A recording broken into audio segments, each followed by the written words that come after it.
बड़े भाई के घर के सामने 4-5 लोग खड़े थे, उसे गालियां दे रहे थे, उसे ललकार रहे थे, बोल रहे थे कि हिम्मत है तो बाहर निकल।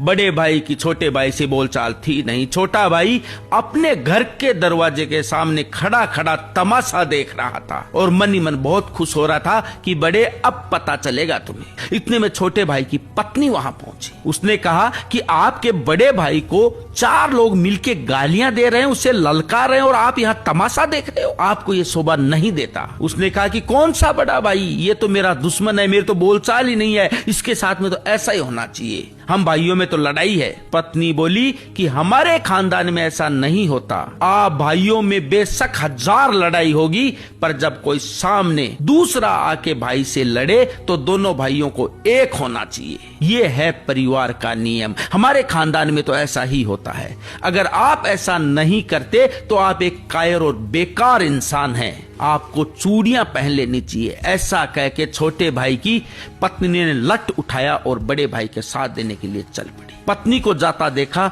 तो छोटे भाई ने भी लठ उठा लिया। जब बड़े भाई ने छोटे भाई को और भाई की पत्नी को लठ उठाए आते देखा तो उसका हौसला 10 गुना बढ़ गया। उसने भी लठ निकाला और बाहर आ गया। बड़े भाई की पत्नी भी बाहर आ गई। जब दोनों भाइयों को एक साथ देखा तो गालियां देने वालों की पिंडियां थर थर कांपने लगी और वो वहां से भाग छूटे। दोनों भाइयों के समझ आ चुका था कि संगठन में कितनी शक्ति है और ये भी समझ आ चुका था कि एक खानदानी औरत परिवार को जोड़ सकती है, बिखरने से बचा सकती है।